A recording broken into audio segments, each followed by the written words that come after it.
If you are planning to buy 390 or 390R, then this video is specially for you guys. आप जैसे ही throttle करोगे आपको instant पुल मिलेगा। वो है भाई इंजन रेव करना। 8.5 PSI होना चाहिए और रियर में भी इतना होना चाहिए। अगर ये इतनी बड़ी बाइक है एंड मेरे को अगर 20 तक के भी माइलेज देखें, आपका 15,000 तक जाने वाला है। If you don't like maintenance, don't buy it. Bajaj का लोन देता है, बजाज को प्रेफर करना है। वो अपना नाम देंगे भाई, फिर आरसी में। डीलर वालों से कभी इंश्योरेंस नहीं कर दूंगा। Subscribe for this cute little beast. Today, new life, new beginning, new blog. Welcome to my another brand new blog, guys. So as you can see, मेरे पीछे फ्यूरी पार्क्ड है एंड इस वीडियो में अपन thumbnail title देख के तो आपको idea लग चुका होगा। तो भाई इस वीडियो पे अपन वही चीज़ें बात करने वाले हैं कि what you should know about this bike before buying, है ना। तो मैं यहाँ पे वो चीज़ें बात करूँगा ना जो कोई क्रिएटर बात नहीं करता है। बहुत इंपॉर्टेंट चीज़ें हो जाएगी, ध्यान से सुनना, पूरी ब्लॉग को ध्यान से एंड तक देखना। एंड मैं अपना ओपिनियन भी डालूंगा भाई कि मैं क्या फेस कर रहा हूँ एंड मैं लोकली यहाँ रह करके टीयर 2 सिटी में क्या चीज़ें फेस कर रहा हूँ, है ना। तो एक और चीज़ मैं ऐड करना चाहूँगा भाई, ये वीडियो अगर देख ले रहे हो ना, फिर दूसरी वीडियो आपको देखने की जरूरत नहीं पड़ेगी। क्यों कह रहा हूँ? क्योंकि भाई मैं बताऊँ, ये बाइक को चलाते चलाते मैं दिखाता हूँ आपको। ये बाइक को चलाते चलाते मेरे हो गए इतने किलोमीटर, 17,828 किलोमीटर। भाई इतने दिन से ये बाइक को चला रहा हूँ, तो मेरे को पता है क्योंकि ये बाइक मेरे ही हाथ में रहता है एंड ये मैं इसको प्राइमरी बाइक की तरह यूज़ करता हूँ। मेरा कोई ये वीकेंड राइड के लिए बाइक नहीं है कि भाई वीकेंड में ये यूज़ करता हूँ, ऑफिस जाने के लिए, ये मार्केट जाने के लिए, ऐसा कुछ नहीं है। ये मेरी प्राइमरी बाइक है। मैं जहाँ जाता हूँ, घर से निकल रहा हूँ तो इसी को लेकर पकड़ता हूँ। तो मेरे से बेटर फिर नहीं बता पाएगा क्योंकि भाई मैं इसको प्राइमरी बाइक की तरह यूज़ कर रहा हूँ। बाकी क्रिएटर के पास भाई घर में दूसरी स्कूटी पड़ी हुई है, ईवी मशीन्स पड़ी हुई है, उसका यूज़ करते हैं। बट मैं इसको हर जगह चलाता हूँ भाई। हाईवे में चलाता हूँ, ऑफ रोडिंग की हुई है मैंने इससे, मैं इससे स्ट्रीट्स पे चला चुका हूँ। तो मेरे को अच्छे से पता है भाई इसकी माइलेज क्या है, परफॉर्मेंस क्या है, ये मेंटेनेंस कैसा मांगती है। तो भाई इसीलिए कह रहा हूँ भाई ये वीडियो ध्यान से देख लेना, आपको दूसरी वीडियो देखने की जरूरत बिल्कुल नहीं पड़ेगी। बाय द वे ये कोई एक ओनरशिप रिव्यू नहीं है। ओनरशिप में मैं आपको अलग चीज़ें शेयर करूँगा एंड इस पर मैं चीज़ें वो शेयर करूँगा कि if you are new and want to buy this kind of bike ना, if you are planning to buy 390 और 390R, then this video specially for you guys. So let's go बिना किसी देरी के। So guys this is my Duke 390 Zen 3 and ये है 2023 model. भाई देखो क्या प्यारी लग रही है ना, कितनी सुंदर लग रही है। अभी मैंने इस पर अपोलो के H1 टायर्स भी लगाए थे रिसेंटली, दिसंबर में हो गए थे। लाइक ऑलमोस्ट 5 से 6 महीने हो रहे हैं। सॉरी आई मीन 6 महीने हो ही रहे हैं भाई, ऑलमोस्ट 6 से 7 महीने हो गए हैं। बट अभी भी टायर्स अच्छे हैं भाई, चल रहे हैं, कोई दिक्कत वाली बात नहीं है। अभी मैं चीज़ें आगे बढ़ने के पहले ना, मैं कुछ चीज़ें चाहता हूँ मैं आपको बता दूँ भाई। इलेक्ट्रॉनिक्स के बारे में मैं थोड़ा सा बता दूँ आप लोगों को, ताकि आप लोगों को थोड़ा आइडिया लग जाए। तो ये है भाई इसका TFT कंसोल। ये नॉर्मल है, देखो अभी बाइक की टेम्परेचर देखो 57 है, 75 होने के बाद यहाँ लो है, इसके बाद ओके हो जाता है। तो एंड एक और चीज़ बता दो, इसमें मिथ ये है कि बहुत लोगों को लगता है कि यहाँ ओके होगा तभी आप रन कर सकते हो। ऐसा कुछ नहीं है। यहाँ ओके का मतलब ये होता है कि आप हमेशा जब ओके हो जाए ना, तो ये समझ लो कि भाई आप रेड लाइन पे ना टच कर सकते हो। बट अगर ओके नहीं है तो भाई आप रेड लाइन पे टच नहीं करो, रेड लाइन से नीचे रहो। मैं तो भाई हमेशा जब भी बाइक को चलाता हूँ तो 50 डिग्री होने के बाद ही मैं गियर पुट ऑन करता हूँ। उसके बाद मैं 4 to 5,000 6,000 इसी रेंज में रहता हूँ भाई। तो एंड जैसे ही मेरा हो जाता है, लाइक यहाँ पे ओके हो जाता है, तो मैं रेड लाइन टच करने के लिए, मतलब उसके लिए मैं रेडी हो चुका होता हूँ। तो ये है भाई एक TFT का कंसोल, देख लो। यहाँ डिस्टेंस टू एमटी दिखता है, ABS देख लो। अभी रोड मोड में मेरा सुपर मोटो कुछ नहीं है। MTC यानी ट्रैक्शन कंट्रोल इसका ऑन है। ये स्पीडोमीटर, आई मीन यहाँ स्पीड दिखेगा, ये गियर्स दिखेगा, टाइमिंग दिखेगा। यहाँ कुछ अगर चेक लाइट आता है तो ये सारी चीज़ें यहाँ दिखने लगेगी। ये हो गया इसका माइलेज 23.2। खैर इस पर भी अपन आएंगे। ये बैटरी वोल्ट होगी, इसकी कूलेंट टेम्परेचर एंड जो कनेक्टिविटी आप यूज़ करोगे, ब्लूटूथ कनेक्टिविटी, हेडसेट हो गया, ईयरफोन हो गया, जो भी चीज़ आप कनेक्ट करोगे वो यहाँ पे हो जाता है। ठीक है, अब देखो चलते हैं। ये पहला सेटिंग है पहले मोटरसाइकिल पे। मोटरसाइकिल में क्या क्या राइड मोड में क्या क्या दिया हुआ है देखो। स्ट्रीट मोड है, स्ट्रीट मोड पे मेरी बाइक देखो अभी तो स्ट्रीट मोड पे है। अब इसको करते हैं रेन मोड पे कन्वर्ट। ठीक है, अब देखते हैं रेन मोड पे। Okay, deactivate kill switch first. Kill switch को, फ्यूल सेंसर इंगेज हो गया।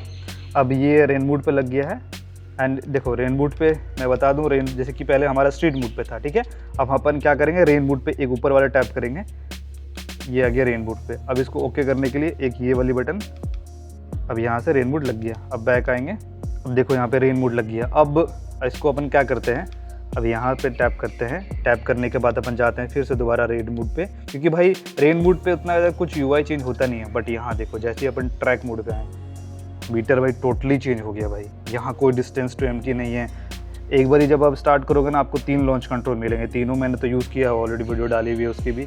आप लैप टाइम भी ऐड कर सकते हो, कितने लैप्स मारा है, MTC एंड ABS वगैरह, स्पीड मीटर पूरा चेंज हो गया भाई, पूरा 3090 वाला मीटर आ गया भाई इस पर। ओके, सो मोटरसाइकिल पे आने के बाद राइड मोड के बाद ABS आता है। ABS को अगर आप ऑफ कर दोगे पीछे का तो सुपर मोटो मोड लग जाएगा। देखो यहाँ रियर ABS ऑफ का साइन आ गया है, तो अपन तो इसको नहीं रखते हैं। MTC में देख लो, ट्रैक्शन कंट्रोल अगर ऑफ करोगे तो क्या होगा, वो चीज़ें देख लो पहले, ये देख रहे हो ना, तो ये चीज़ें होगा। आप जैसे ही थ्रोटल करोगे आपको इंस्टेंट पुल मिलेगा। लॉन्च कंट्रोल के लिए एक्सेस करने के लिए हमें पहले ट्रैक मोड पे जाना पड़ेगा, तो उसको एक्सेस कर पाएंगे। एंड बाइक इन्फो में देख लो, पहले कूलेंट टेम्परेचर रहता है, फ्यूल रेंज दिखता है, बैटरी दिखता है, ऑडोमीटर दिखता है। सर्विस है इसकी अभी 10/20/26 अभी समय है भाई। वार्निंग पे क्या आ रहा है, साइड स्टैंड पहला है, दूसरा कुछ साइड वार्निंग है नहीं, तो वार्निंग का लेकर उतना टेंशन नहीं। बाकी ट्रिप पे देख लो, अपन ट्रिप सेट कर सकते हैं, स्पीड कंट्रोल लगा सकते हैं भाई। अपन देखो स्पीड कंट्रोल ऐसे करके लगा सकते हैं, ऑन कर सकते हैं।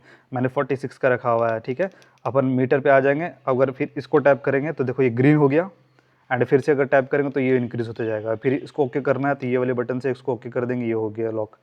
तो ये भाई लिमिटेड है, किसी को देना है तो आप दे सकते हो, किसी बच्चे को, किसी जिसको एक्सपीरियंस नहीं है उसको दे सकते हो। बाकी नेविगेशन में देखो भाई, वॉल्यूम हो गया एंड नेविगेशन बटन, ये सब चीज़ें नॉर्मल चीज़ें। म्यूजिक से कंट्रोल सेटिंग्स हो गया, फेवरेट्स में आप चीज़ें आप लगा सकते हो, फेवरेट 1 2 3, यानी फंक्शन में 1 2 3 4, यहाँ ये चीज़ें हैं। क्विक सेलेक्टर में देखो भाई, सेलेक्टर में क्या क्या रखना चाहते हो। कनेक्टिविटी में देख लो भाई, फ़ोन का ब्लूटूथ हो गया, फ़ोन पेयरिंग हो गया, हेडसेट हो गया, हेडसेट टाइप हो गया, ये सब चीज़ें हैं। क्विक शिफ्टर में देखो भाई, ये बड़ा अच्छा काम करता है। क्विक शिफ्टर भाई इसका 3rd गियर के बाद अच्छा काम करता है। फर्स्ट सेकंड थर्ड बहुत जर्की फील होता है, क्योंकि उसमें pressure gear I guess properly engage नहीं हो रहा होता है, तो मे बी। एंड ये हो गया भाई शिफ्ट लाइट, कहाँ गया ये शिफ्ट लाइट, वो मीटर जो शिफ्ट होता है वो। Clock and date, units, language, extra function में कुछ नहीं है भाई। Call, launch control, audio, navigation, quick shifter plus remote control mode, ये पता नहीं भाई क्या है भाई, अभी तक मैं यूज़ ही नहीं कर पाया हूँ। तो भाई ये इसका ओवरऑल एक व्यू है। Why people call her mini super bike, because bro it provides a 398.63 CC engine. And भाई LC4C इंजन है भाई, सिंगल सिलेंडर में इससे बड़ी बीस्ट कोई और नहीं मिलने वाली है। इसकी पावर डिलीवरी जो फील होती है ना, वो इनसेन लेवल है भाई। तो गाइस रिसेंटली अगर आपने ये वाली न्यू बाइक खरीदी है, या फिर आप प्लान कर रहे हो बाइक लेने का, तो भाई कुछ चीज़ें जो ध्यान रखनी पड़ेगी आपको, और वो उसमें से एक और चीज़ है, वो है भाई इंजन रेव करना। इससे आप अपने ECU पे भी प्रेशर डाल रहे हो भाई, मत किया करो। हायर RPM पे उसको शिफ्ट मत किया करो, आपका बाइक डैमेज होगा यार, इससे मत किया करो ये सब चीज़। क्लीन राइड करना सीखो, एंड ऐसा मत करो, क्योंकि बाइक फिर आपको परेशान करेगी। आपको इससे क्या होगा ना, कि आपकी जो इंजन की जो हेल्थ होगी ना, वो भाई डिक्रीज हो जाएगी, टू बी ऑनेस्ट। इससे आपका होगा यही चीज़ कि आपकी जो इंजन की health, for example 1 lakh kilometre चलनी थी, पता है क्या होगा, आपको 50-60,000 में ही आपको ये इंजन डेड हो जाएगी। फिर आपको पिस्टन चेंज करना पड़ेगा, वो फलाना ढिमकाना, फिर आप परेशान होते रहोगे। जब भी न्यू बाइक ले रहे हो भाई, ये सारी चीज़ें पे ध्यान रखना कि भाई ये सारी मिस्टेक्स बिल्कुल नहीं करना है। इंजन हाई रेव इंजन नहीं करना है आपको, अपना engine pressure engine oil check करना है, कूलेंट चेक करना है, आपका ब्रेक फ्लूइड चेक करना है, दोनों टायर पे प्रेशर पे चेक करना है। आपको अपना देखना है भाई सारे इलेक्ट्रॉनिक्स वर्किंग है या नहीं, वो भाई को चेक करते रहना है। चेन आपको मेंटेन करना पड़ेगा, चेन बहुत इंपॉर्टेंट है आपके लिए, क्योंकि अगर आप चेन मेंटेन नहीं करोगे तो ये आपके परफॉर्मेंस पे भी ड्रॉप मिलेगा, आपके माइलेज पे भी ड्रॉप मिलेगा। फिर आप बोलोगे कि भाई ये बाइक मेरे लिए भाई नहीं बनी हुई है। एंड मेरे को भाई, मैं थोड़ा चलाता हूँ एग्रेसिवली, मेरा चेन देखो, रात को मैंने क्लीन किया हुआ है कल दो, तो भाई चेन मेरा क्लीन ही है, ये देखो अगर दिख रहा होगा तो भाई अगर आप एक न्यू ओनर हो, तो भाई अगर आप इसको प्लान कर रहे हैं लेने का, बिल्कुल ले सकते हो। बट क्या क्या चीज़ें हैं भाई जो आप लोग को ध्यान रखनी पड़ेगी, उस चीज़ का बिल्कुल आप लोग को उसमें तो भाई बिल्कुल कॉम्प्रोमाइज़ नहीं करनी है। क्या क्या चीज़ें था वो ऑलरेडी मैंने बता दिया, बट कुछ चीज़ें मैं ऐड ऑन करना चाहूँगा। चीप फ्यूल डलवाना, अब इस पर अपन क्या सकते हैं। अभी तो E20, वैसे तो ये E20 था, ये देखो E20 फ्यूल के लिए बनाई गई थी, बट अब तो भाई E45, E85, E100 आ गया है। Sad moment for us, but क्या कर सकते हैं। बट इसमें भाई कोई भी चीप फ्यूल मत डलवाना, मैं फिर भी कह देता हूँ भाई, कभी भी होगा तो प्रीमियम की ओर जाओ, चीप फ्यूल भाई बिल्कुल मत डलाओ इस पर। उसके बाद टॉपिक आ जाती है भाई लेट सर्विस करोगे सब चीज़ खराब हो जाएगा, ऑनेस्ट बता रहा हूँ। आपकी उस पर आपकी गलत गंदी इंजन ऑयल है, तो उससे आपका इंजन ख़राब होगा, गलत कूलेंट है तो उससे भी आपका इंजन ख़राब होगा, आपने चेन सर्विस नहीं कराई हुई है तो उससे भी आपका परफॉर्मेंस एंड पावर सब चीज़ ख़राब हो जाएगा भाई। एंड कभी कभी अपडेट्स भी आते हैं भाई, तो उसके आपका ECU भी अगर आप प्रॉपर फ्यूल को बर्न नहीं कर पा रहा है तो उससे आपको माइलेज ड्रॉप मिलेगा, परफॉर्मेंस नहीं मिलेगा। तो ये सब चीज़ें हैं भाई, तो इसमें लेट सर्विसिंग को अवॉइड करना। एंड नेक्स्ट चीज़ है भाई रॉन्ग टायर प्रेशर। भाई गलत टायर प्रेशर ऐसा दूसरे बाइक को देखते हुए मत डलवा देना। इस पे ऑलरेडी KTM वालों ने आपके लिए KTM वालों ने ऑलरेडी यहाँ पे टायर प्रेशर डाल के रखते हैं कि अगर आप राइडर हो, अकेले हो, तो आपका फ्रंट में 28.5 PSI होना चाहिए और रियर में भी इतना होना चाहिए। बट आप राइडर विथ पिलियन हो तो आगे में फ्रंट पे 28.5 एंड रियर में 31.9 PSI होना चाहिए। तो भाई ये मेंटेन करके चलो, इसके नीचे तो कोई कॉम्प्रोमाइज़ करो ही मत। तो नेक्स्ट चीज़ है भाई कि अभी रिसेंटली आपने बाइक खरीदा एंड उस पर क्या कर रहे हो ना, आप तुरंत इमीडिएटली स्पीड अप का टेस्ट कर रहे हो। मत करो भाई, मत करो। ये भागती ऐसी है ना, आपने से अगर ब्रेकिंग प्रॉपर नहीं करना सीखा ना तो ठोक दोगे, फिर आपको बुरा लगेगा, आपकी फैमिली पे भी बुरा लगेगा, आप भी मेंटली एंड फाइनेंशियली जाओगे, आपके साथ साथ ऑब्वियसली आपकी फैमिली भी सफ़र करेगी। तो आप सोच लो, आप छोटी सी गलती आपको कितना बड़ा नुकसान पे डाल सकती है। तो भाई मत करना। पहले लो बाइक को, पावर को समझो, पावर एंड थ्रॉटल जैसे आप पुल करोगे ना, तो भाई ये तो भाई वायर वाली तो है नहीं आपकी R15 जो आती है। भाई देखो यहाँ पे मैं किसी को क्रिटिसाइज नहीं कर रहा हूँ, किसी को ये नहीं कर रहा हूँ भाई R15 कम सीसी की है, ऐसा वैसा मेरे दिमाग में आया क्योंकि मैं पहले भी R15M ओनर रह चुका हूँ। तो उसमें ना राइड बार वायर की कोई टेक्नोलॉजी नहीं होती थी, इसमें है। बट तो इसमें ऐसा नहीं होगा कि आपने थ्रॉटल लिया तो इंस्टेंट मिलेगा, कुछ नहीं, 1 सेकंड का डिले होता है। 1 सेकंड का उसमें क्या होता है कि आपने थ्रॉटल लिया, मैं बताऊँ, आपने थ्रॉटल लिया, अब उसके आपके ECU को अपडेट किया है कि भाई अब थ्रॉटल इन्होंने लिया है, अब रियर व्हील पे पावर आउटपुट देना है। तो ये थोड़ा कैलकुलेशन में इसको 1 सेकंड का वक्त लिखता है, और इसी वक्त में आपको लगेगा कि भाई इसमें तो पावर इन लेट से मिल रही है, फिर आप और थ्रॉटल दे दोगे, भाई बाइक निकल जाएगी आगे, आप बैठे रह जाओगे, बाइक आपके हाथ से निकल जाएगी, फिर जाकर कहीं ठुक जाएगी, फिर नुकसान हो जाएगा आपका। एंड मैं नहीं चाहता हूँ भाई कि आप लोग ऐसे मिस्टेक्स करो, ताकि आप भी सफ़र करो, आपकी बाइक भी सफ़र करे, आपकी फैमिली भी सफ़र करे। एंड मैं ये सब चीज़ें नहीं चाहता हूँ, इसलिए मेरा ये वीडियो बनाने का मोटिव है। अब एक छोटा सा मैं ना एक रियल ओनरशिप कॉस्ट बताता हूँ भाई इसका फ्यूल। भाई मेरे को, मैं एक्चुअली डेली कम्यूट करता हूँ 10 to 12 kilometre daily. And Sunday का अगर राइड्स मैं इंक्लूड कर दूँ which will be around 100 kilometre, तो 400 किलोमीटर के यूं ही राइड हो गए। एंड 12 into 30 जोड़ लो, 360 किलोमीटर एंड 400 कितने हो गए अभी, 700-800 किलोमीटर, 1000 किलोमीटर लेके चल लो भाई, तो भाई समझ लो। एंड मेरे को जो माइलेज दे रही है वो 23 का दिख रहा है। एंड मैं इससे ज़्यादा से ज़्यादा उम्मीद करता हूँ कि ये मेरे को 20 भी दे दे तो ये भाई इनफ है। तो मेरे को भाई मंथली अगर मैं एक्सपेंसेस देखूँ ना, आई मीन फ्यूल का एक्सपेंसेस, तो कहीं ना कहीं थोड़ा बहुत, क्योंकि अप एंड डाउन होता है, किलोमीटर्स आगे पीछे हो जाता है, कहीं कम होता है, कभी ज़्यादा होता है, तो ईजिली 4 to 4.5 के पर मंथ, यानी 4 से 4,500 रुपये हर मंथ सिर्फ फ्यूल में ले लेती है। कभी रपेट के खींच दिया भाई अच्छी खासी 140, 150, 160, अगर 180 घुसा के चला रहा हूँ ना बाइक को, तो भाई फिर समझ लो कि भाई मंथली मेरा 5000 का फ्यूल जाना है। तो भाई मीटर में जो 23.2 किलोमीटर की दिखती है ना भाई, इस पर भाई मैं भरोसा नहीं करता, मैं ऑनेस्टली इस पर भरोसा नहीं करता, इसलिए मैं इतना ज़्यादा इस पर ध्यान देता भी नहीं हूँ। इसलिए मैं मानता हूँ एक ही चीज़ कि भाई अगर ये इतनी बड़ी बाइक है एंड मेरे को अगर 20 तक के भी माइलेज दे रही है तो मेरे लिए इनफ है भाई, क्योंकि मैं इससे ज़्यादा एक्सपेक्टेशन रखता हूँ नहीं है। एंड आप लोग को भी इससे ज़्यादा एक्सपेक्टेशन रखना नहीं चाहिए। जब आप बड़ी बाइक्स लेते हो ना, तो भाई आपको एक चीज़ समझ में आ जाएगी कि भाई उससे ज़्यादा ना आप एक्सपेक्ट नहीं कर रख सकते हो। आप हमेशा बड़ी बाइक से फिर छोटी बाइक्स भी रखो, मिड कैप वाली जो बाइक्स लाइक दिस, तो भाई हमेशा ना एक्सपेक्टेशन लो रखा करो। एक्सपेक्टेशन आपको लो रखोगे ना, तो जब चीज़ें ये फुलफिल कर रही है, उससे ज़्यादा अगर दे रही हो, तो आप तो वह पहली बात खुश हो जाओगे कि चलो ठीक है, मैंने 20 तक का माइलेज दिया, बट मेरे को बाइक 22 से 25 तक का निकाल के दे रही है, तो आपको एक्सपेक्टेशन होगा कि चलो ठीक है, अच्छी दे रही है माइलेज। बट यहीं अगर एक्सपेक्ट करोगे बाकी क्रिएटर की तरह अगर देख के आए हो कि भाई 30 की माइलेज दे रही है, मेरी वाली भी 30 की देगी, तो भाई ऐसा नहीं है, बिल्कुल भी नहीं है। एंड अभी तो इथेनॉल की ब्लेंडिंग ऐसी हो रही है कि भाई भूल जाओ 30 की माइलेज देगी भी, तो भाई मैं इससे 20 की माइलेज एक्सपेक्ट करता हूँ। अब इथेनॉल अगर E100 पे अगर आ गया तो फ्यूल सेंसर इसका चेंज हो जाएगा, इसका ECU अपडेट हो जाएगा, उसके बाद तो खैर माइलेज तो फिर भी एक्सपेक्ट मैं रखूँगा नहीं, क्योंकि E100 अगर आ गया भाई, क्योंकि अभी मैं तो Tier 2 सिटी में हूँ, Tier 2 सिटी में अभी तो E45 ही चल रहा है, अभी E30 E45 ही चल रहा है। ऑल्दो ये E20 E20 के लिए वेरिएंट है ये, बट E30 E45 तो बनाई नहीं गई है, तो उसको अपडेट पर जब जाया जाएगा, बुलाया जाएगा, KTM वाले मुझे बुलाएंगे, बोलेंगे, हर एक ओनर्स को बुलाते हैं कि आओ आके अपडेट करो अपनी बाइक को, तो जब बुलावा आएगा तब जाएंगे, फिर इसका करवा लेंगे भाई। Okay, now talking about the service cost. तो भाई पहला service cost will be cheaper, ज़्यादा कुछ चीज होता नहीं है, वो आपको 1000 से 1200 रुपये के करीब करीब हो जाएगा। सेकेंड सर्विस कॉस्ट किसी किसी का महंगा पड़ता है, मेरा तो भाई 800 तक में हो गया था।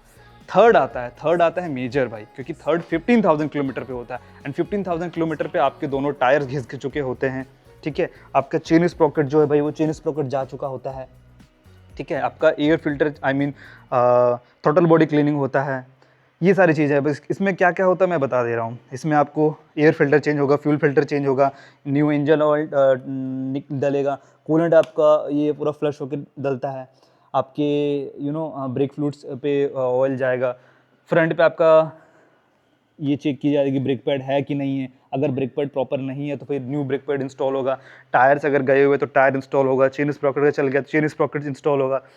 तो भाई ये खर्चा लमसम कहीं ना कहीं आपका 15,000 तक जाने वाला है। Yes, you heard it right, 15,000 तक के खर्चे जाने वाले हैं। I am talking about the third one. And four service में आपका ज़्यादा नहीं होगा, four service will be always around 4,000, 3500 से 4,000 के करीब करीब हो जाएगा। तो फोर सर्विस में ज़्यादा कुछ होता नहीं है। फोर सर्विस में आपका फ्यूल फिल्टर चेंज होगा, एयर फिल्टर तो अगर आपने थर्ड में अगर कराया हुआ है, फोर्थ में अगर वो ऑलरेडी अगर आपको कराना है तो आप करा सकते हो, इंजन ऑयल वगैरह चेंज होगा, वही सब चीज़ें चेंज होगी। एंड उसमें लेबर कॉस्ट ही इतना, क्योंकि वो पेड है, थर्ड तक तो फ्री मिल रहा था, अब फोर्थ तो पेड आ गया ना, तो पेड जो लेबर चार्ज है वो आपका 1200-1300 रुपये तो यूं ही लग जाएगा भाई। तो वो आप करवाओगे ना तो मेरे को 3500 या 3800 के करीब करीब, अगर मैं कुछ पार्ट्स मैंने नहीं चेंज करवाया था क्योंकि मैं उतना ज़्यादा चलाया नहीं था, तो ऑल दो वो सारी चीज़ें न्यू थी, तो इसलिए मैंने बहुत सारी चीज़ें नहीं चेंज करवाई थी, तो वो मेरे को 3000 के करीब करीब कुछ पड़ रहा था। मुझे एग्जैक्टली फिगर याद नहीं है, अगर देखना है तो प्लेलिस्ट पे जाओ, वहाँ पे सर्विस कॉस्ट वाली वीडियो पड़ी हुई होगी, वहाँ से जाके देख लो इसको। तो the final question is, should you by it? So if you want mileage, don't buy it. If you don't like maintenance, don't buy it. If you just want attention, don't buy it. But if you are someone who genuinely wants to become a responsible rider, a responsible person, understand motorcycles, learn proper maintenance, enjoy every ride, and own a machine that keeps teaching you, go for it man. Because भाई मेरा मानना है कि भाई this Duke 390 is probably one of the best motorcycle you can buy in India. But again, remember one thing, you are not just buying a bike, you are accepting the responsibility which comes with it. Now comes to the doubt topic. So भाई मैं इस bike को own करता हूँ रांची में, and Ranchi is Tier 2 city, and यहाँ पे मुझे ना सर्विस भाई बरियातू वाले पे बिल्कुल घटिया मिली है। स्टेशन वाले पे भी मत जाना, अगर आप रांची में रह रहे हो ना तो हमेशा रातू रोड पे जाओ, वहाँ पे आपको पार्ट्स भी अवेलेबल मिलेगा। बरियातू वाले में बोलेंगे भाई पार्ट्स नहीं है, ये नहीं है, बाइक खुल कर रख देंगे, फिर बोलेंगे यार अभी तो इसका ये पार्ट नहीं है, हमें लाने जाना पड़ेगा, फिर बाइक आपकी खुली की खुली रह जाएगी, फिर वहीं लेट होगा आपका। तो बेटर है कि भाई हमेशा रातू रोड पे जाओ, यहाँ सर्विस बिल्कुल मत करो, बहुत घटिया है भाई। बरियातू वाले सर्विस सेंटर में बहुत घटिया है, ये लोग काम ढंग से नहीं करके देते हैं। तो मैं बोलूँगा कि भाई अगर बाइक ले रहे हो, पहले बाइक नहीं लिए हो तो 350cc वाली ले लो, एंड पहले बाइक चला चुके हो तो भाई 390 ले लो, बट रिस्पॉन्सिबल पर्सन की तरह चलाओ। एंड रांची में अगर रह रहे हो तो भाई रातू रोड वाले से ही बाइक लो, यहाँ भी मत लो, मैं यही बोलूँगा। वहाँ लोगे तो बेटर है भाई, ये भी वहीं से आई है, ये जो बीस्ट है ना, ये बीस्ट भी वहीं की है भाई, रातू रोड वाली ही है, बरियातू वाली है, फिर स्टेशन रोड वाली नहीं है। तो इसको अगर लेना है तो जाके रातू रोड वाले पे लो। वैसे कोई भी पेड प्रमोशन नहीं है भाई, मैं अपना ओपिनियन शेयर कर रहा हूँ यहाँ पे।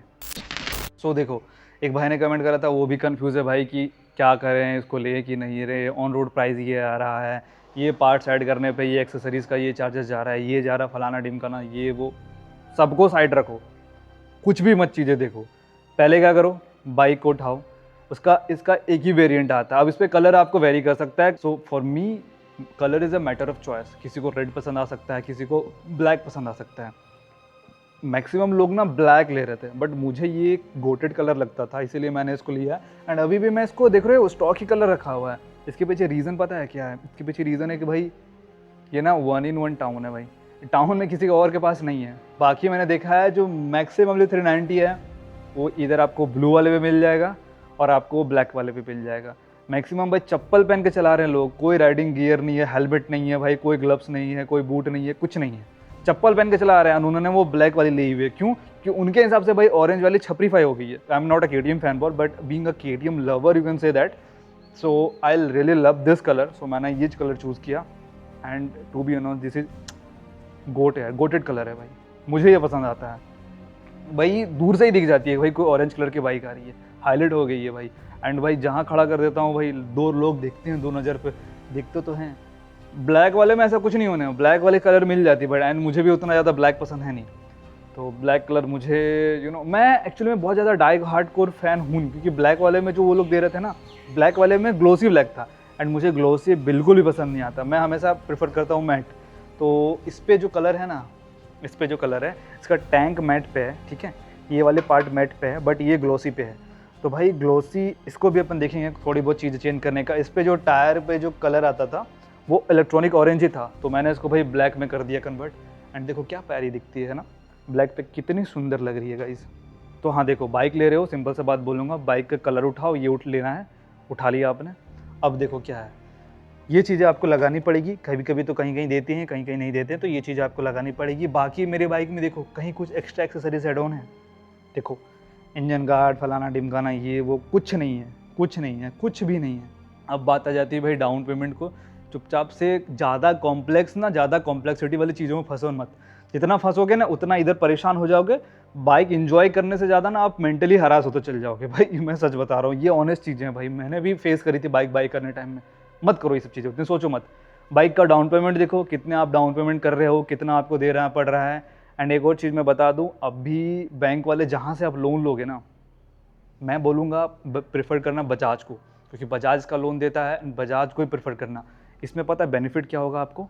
एंड बताऊँ, एंड भाई जब लोन की बात है, एंड गाइस इसको ले देखो ज़्यादा आप मेंटली ना, देखो यार, एंड जब पेमेंट की बात आई, एंड देखो जब पेमेंट देने की बात आई एंड लोन की बात आई, तो ज़्यादा ना परेशान मत होना इस चीज़ को लेकर के, क्योंकि फिर बाइक को आप चलाना ना इन्जॉय नहीं कर पाओगे। अब इन्जॉय से ज़्यादा फिर आपको ज़्यादा मैथमेटिकल टर्म में घुसते फंसते चल जाओगे। फिर बाइक इन्जॉयमेंट करने का मतलब क्या होगा, फिर लेने का मतलब क्या होगा, सेंस नहीं बनेगा कुछ ना फिर आपके लिए वो। तो देखो सिंपल चीज़ बोलूँगा, डाउन पे फुल कैश में उठा रहे हो तो कोई दिक्कत वाली बात नहीं, फिर तो आप कोई सवाल ही नहीं रहता। बट डाउन पेमेंट कर रहे हो तो एक मिनिमम या फिर जितना आपके पास बैलेंस है डाउन पेमेंट करो।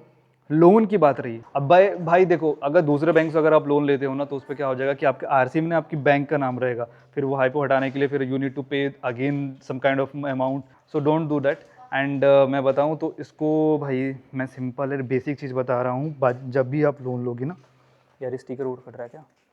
Okay, so when you are taking any kind of loan for this bike ना, you just need to focus on one thing, because KTM को अभी तो भाई बजाज चीज़ें मैनेज कर रहा है ना, तो बजाज का जब चीज़ें मैनेज कर रहा है ना, तो भाई एक चीज़ को हमेशा ध्यान रखना, कभी भी लोन लोगे ना बजाज से लेना।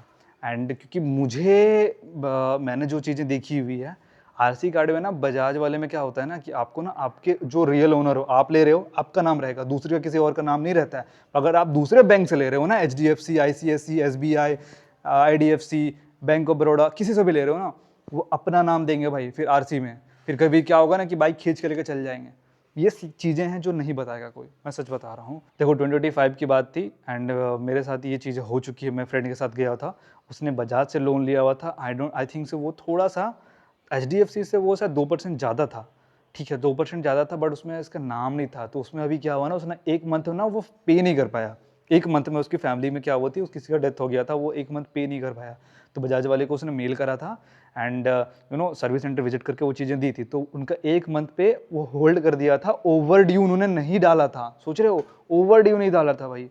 अब इससे ज़्यादा तुम बजाज से क्या एक्सपेक्ट कर सकते हो। तो ये चीज़ें थी भाई। तो फिर उन्होंने क्या करा कि नेक्स्ट मंथ में दोनों का ऐड ऑन करके वो पे कर दिया था। वो ऑल्दो एक लेटर हेड पे आपको लिख के देना पड़ेगा कि मैं दोनों मंथ का पे कर दूंगा। तो ये सब चीज़ें हैं। एंड ज़्यादा कॉम्प्लेक्स मत करो, चुपचाप से बाइक ले रहे हो ले लो, डाउन पेमेंट जो करना है करो, उठा लो, ठीक है। ज़्यादा जीरो डेप्थ के चक्कर में इंश्योरेंस, हाँ इंश्योरेंस की बात आई तो इंश्योरेंस ध्यान से लेना।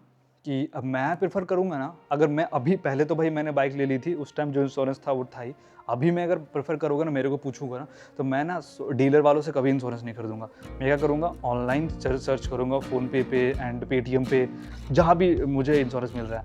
एंड उन सारे इंश्योरेंस में से ना मैं जो पर्सनली एक्सपीरियंस किया हूँ, टाटा AIG का भाई, Tata AIG if I am not wrong, वो वाली भाई मेरे पास ना जब R15M थी उसमें भी मैंने वही लिया था। एंड भाई उसकी सर्विस दी बेस्ट है भाई, तुरंत हो जाती है भाई, दी बेस्ट है। HDFC का भी मत लेना, कुछ भी मत लेना, बहुत वाहियात है भाई।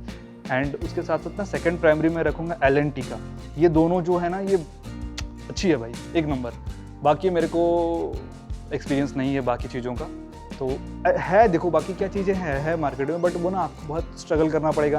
देखो मैं नहीं चाहता हूँ कि आप लोगों के साथ कुछ हो, बट दूसरे बैंक्स के साथ जब पेमेंट की प्रोसेसिंग वाली चीज़ें आती हैं ना, तो वो बोलेंगे आपकी बाइक में ये हुआ था, हम मेटल में इतना देंगे, हम उतना देंगे, ये करेंगे फलाना ढिमकाना, ये वो बस समझ रहे हो। उसमें ये बोलेंगे जीरो डेप्थ में होने के बावजूद भी कभी कभी कोई कंपनियां बोलती है, बैंक वाले कुछ बोलते हैं कि भाई हम मेटल्स पे इतना % दे सकते हैं एंड फाइबर पे इतना % दे सकते हैं, एंड टाटा एजी वाला से कुछ नहीं है भाई। टाटा एजी ने मुझे फाइबर पे 100% दिया था भाई, मुझे बस फॉर्म का फीस पर पे करना था। फॉर्म का फीस था 150 से 180 रुपीज़ से करीब, वो मैंने बस पे किया था। बाकी मुझे R15 का एक साइड का मैंने पूरा फेयरिंग सब चेंज कराया था भाई। वो पार्ट्स अगर चेंज कराओगे तो भाई पैसे तो लगते हैं उसमें। मुझे वेट भी नहीं करना पड़ा था क्योंकि R15 की उस टाइम पे पार्ट्स अवेलेबिलिटी थी, एंड अभी तो खैर मुझे नहीं पता उस चीज़ के बारे में, बट हाँ मुझे ज़्यादा वेट नहीं करना पड़ा था एंड ईजिली हो गया था। सो गाइज़ इस ब्लॉग पे अपन को इतना ही कहना था। मिलते हैं नेक्स्ट ब्लॉग पे। बस जाने से पहले मैं सही की चीज़ जो हमेशा बोलता हूँ हम फिर से बोलूँगा, stay safe, stay hydrated and most important thing ride safe, है ना। And if you are new here, so as you guys know कि अपन बहुत क्लोज है 1000 सब्स के लिए, तो मेरे लिए सब्सक्राइब मत करो, subscribe for this cute little beast. भाई रोड पे चलती है ना तो चिंगाड़ती है भाई। एंड एक और ट्रेंड चल रहा है भाई जिसमें मैं देख रहा हूँ कि अपाची लोग वाले आ रहे हैं एंड बीच में आकर के KTM के लाइनअप वाले को टक्कर दे रहे हैं, अपाची 310 वाले। मुझे समझ में नहीं आ रहा भाई, आप लोग तो कभी कंपटीशन में थे ही नहीं, आप लोग कहाँ से आ गए यार, पता नहीं। ओके सो मिलते हैं नेक्स्ट ब्लॉग पे। एंड कोई अगर डाउट्स है भाई कमेंट सेक्शन में मैं हूँ ही, हमेशा रहता हूँ, वहाँ जाके कमेंट करो, मैं आपके सारे डाउट्स क्लियर कर दूंगा। बाकी मिलते हैं नेक्स्ट ब्लॉग पे, तब तक के लिए बाय बाय, सी या, Priyansh this side, signing off boys, love you all.